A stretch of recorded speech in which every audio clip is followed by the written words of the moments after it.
नमस्कार साथियों, मैं सोमनाथ मंडल अपने चैनल क्विक एजुकेशन हब में आपका पुनः स्वागत करता हूं। आप लोग को मालूम है कि दीक्षा ऐप पर JHTPT के मॉड्यूलों की जो श्रृंखला चल रही है उसमें बेसिक, इंटरमीडिएट पूर्ण होने के बाद अब JHTPT एडवांस का मॉड्यूल 1 आ चुका है। तो इस कड़ी में मैं आज आपको इस एडवांस मॉड्यूल के पहले गतिविधि एवं मुख्य प्रश्नोत्तरी को इस वीडियो में मैं कराने जा रहा हूं। इसे ध्यानपूर्वक देखें और आप अपने ट्रेनिंग को पूरा करें। तो यदि आप मेरे चैनल पर नए हैं तो चैनल को सब्सक्राइब करें एवं बगल के बेल आइकन को क्लिक कर दें ताकि आपके मोबाइल पर मेरे हर नए वीडियो का नोटिफिकेशन तुरंत आ सके। आप मेरे इस YouTube के वीडियो को Facebook, ट्विटर एवं मेरे ब्लॉगर पेज पर भी देख सकते हैं।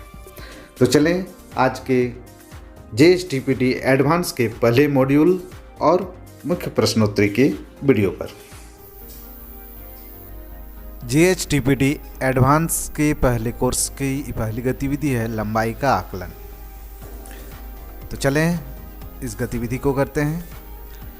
तो इसमें पहला प्रश्न इस प्रकार का है, कक्षा पहली की कनिका कक्षा की दीवार पर चौड़ाई मापना चाहती है। उसके लिए उसने अपने सभी साथियों की छोटी बड़ी पेंसिलों को इकट्ठा किया और दीवार के किनारे सभी पेंसिलों को रख कर चौड़ाई को मापा और बताया कि कक्षा की चौड़ाई 54 पेंसिल लंबी है। आपको क्या लगता है कि कनिका ने किस अवधारणा की समझ होने पर वो समझ पाती कि उसे एक जैसे लंबाई वाली पेंसिल का इस्तेमाल करना था? इसमें 4 ऑप्शन है जिसमें आप एक ही विकल्प को चुन सकते हैं। तो इसमें पहला ऑप्शन है विभाजन, दूसरा है इकाई पुनरावृत्ति, तीसरा है संक्रमिता और चौथा ऑप्शन जो है वह है लंबाई का संरक्षण। तो इसमें जो सबसे सटीक आंसर है वो है विभाजन। विभाजन पर आप क्लिक करें और सबमिट बटन दबाकर अगले प्रश्न की ओर बढ़ें।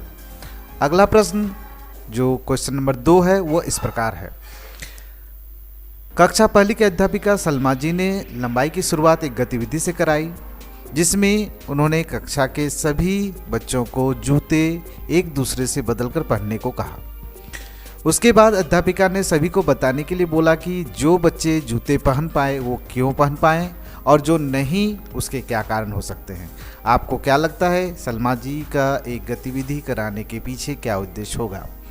आप एक से अधिक विकल्प चुन सकते हैं। आपके पास 4 ऑप्शन है। बच्चों को तुलना करने के मौके देना, ऑप्शन नंबर 2 है बच्चों में छोटा, बड़ा, बराबर, बहुत बड़ा जैसे शब्दों के समझ बनाने का मौका देना, और तीसरा ऑप्शन है बच्चों को खेल खिलाने का मौका देना, और चौथा ऑप्शन है बच्चों का ध्यान जूते के आकार की तरफ दिलाने का मौका देना।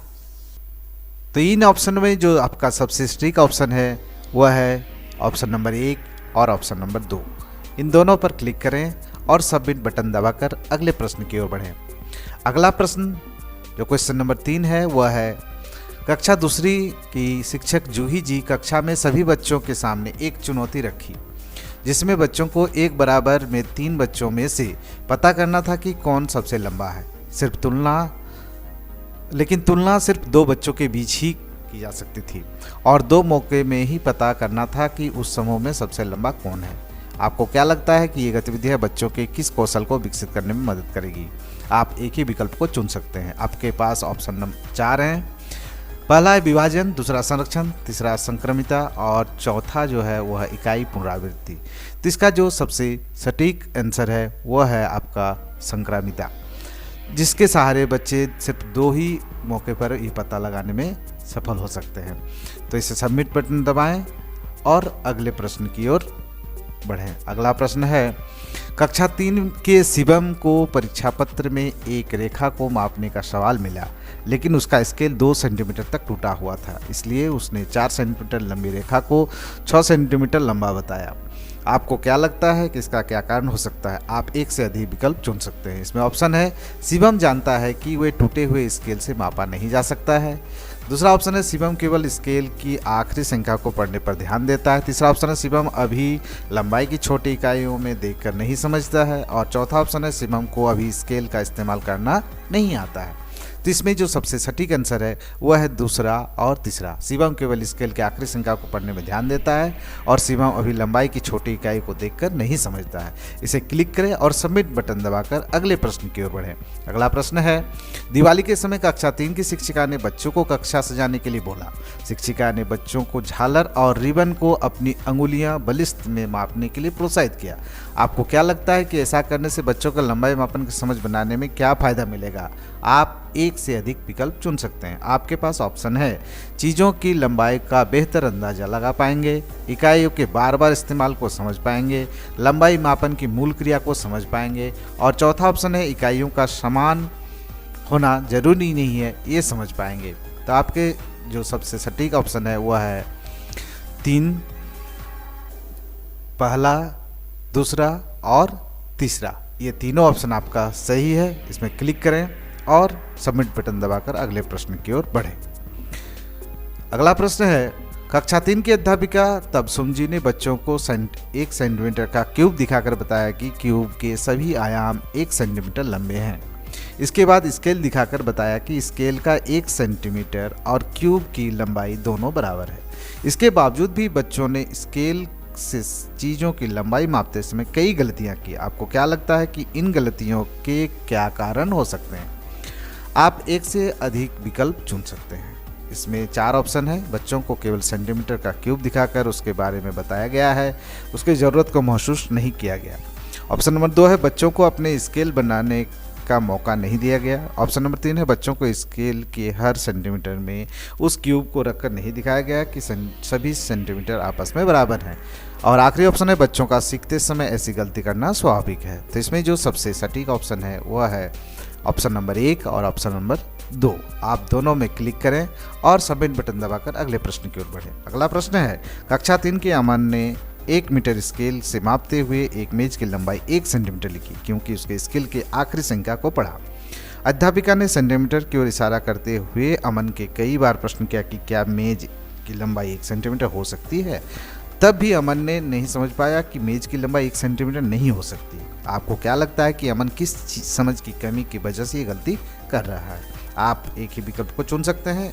आपके सामने 4 ऑप्शन है, सेंटीमीटर का अंदाजा या उसकी समझ, मीटर स्केल के इस्तेमाल की समझ, मीटर और सेंटीमीटर के रिश्ते की समझ, और चौथा ऑप्शन है सेंटीमीटर स्केल को इस्तेमाल करने की समझ। तो इसमें जो सबसे सटीक आंसर है वह है सेंटीमीटर का अंदाजा या उसकी समझ। इस पर क्लिक करें और सबमिट बटन दबाकर अगले प्रश्न की ओर बढ़ें। अगला प्रश्न है, कक्षा 3 में सुधीर जी ने एक गतिविधि के दौरान बच्चों को सेंटीमीटर और मीटर दोनों स्केल दिए। बच्चों को कक्षा की अलग अलग चीज़ों को मापना था और चीज़ को ध्यान में रखते हुए स्केल को चुनना था।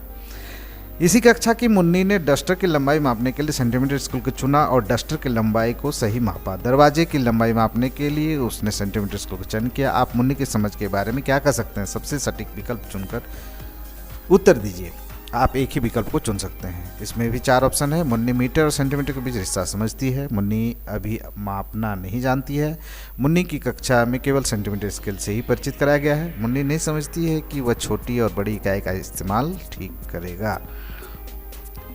तो इसमें जो सबसे सटीक ऑप्शन है, मुन्नी नहीं समझती है कि वो कब छोटी और बड़ी इकाई का इस्तेमाल ठीक से करेगा। इसमें क्लिक करें और सबमिट बटन दबाकर अगले प्रश्न की ओर बढ़ें। अगला प्रश्न है क्वेश्चन नंबर 9। कक्षा 4 की अध्यापिका ने कक्षा में बच्चों को सेंटीमीटर को मीटर में और मीटर को सेंटीमीटर में बदलने के सभी नियम समझाए। उसके बाद इन सवालों का लंबे समय तक अभ्यास भी कराया, लेकिन फिर भी बच्चों ने परीक्षा में अधिकतर सवाल गलत किए। आपको क्या लगता है इसका क्या कारण हो सकता है? आप एक ही विकल्प को चुन सकते हैं। आपके सामने 4 ऑप्शन है। बच्चों ने मीटर और सेंटीमीटर को बदलने के नियम को अच्छे से नहीं समझा। बच्चे परीक्षा के समय तक मीटर और सेंटीमीटर के बदलने के नियम को भूल गए। बच्चे ने सेंटीमीटर और मीटर के रिश्ते को सिर्फ ऊपरी तौर पर समझा। और आखिरी ऑप्शन है, बच्चे परीक्षा में गलती करते ही हैं। तो इसका जो सबसे सटीक आंसर है वह है बच्चों ने सेंटीमीटर और मीटर के रिश्ते को सिर्फ ऊपरी तौर पर समझा था। इस पर क्लिक करें और सबमिट बटन दबाकर अगले प्रश्न की ओर बढ़ें, जो इस गतिविधि का अंतिम प्रश्न है। बच्चों के सामने हमेशा एक समस्या को रखकर उसके हल खोजने के लिए बच्चों को प्रोत्साहित करना, यानी समस्या हल करने की पद्धति को कक्षा में इस्तेमाल करने से क्या फ़ायदा होगा।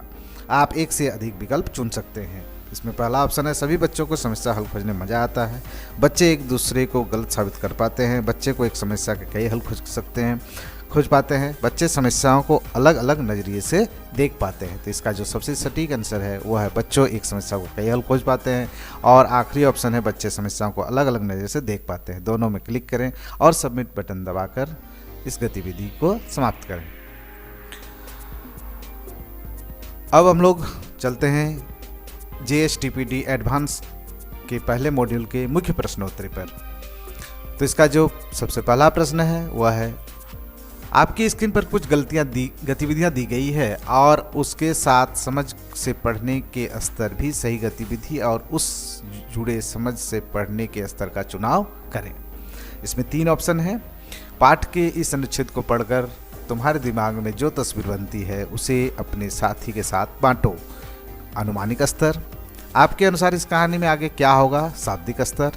इस लोक कथा में लोगों के अंधविश्वास पर बच्चों की राय अपने समूह में साझा करना। मूल्यांकन स्तर। तो इसका जो सबसे सटीक ऑप्शन है वह है ऑप्शन नंबर 3।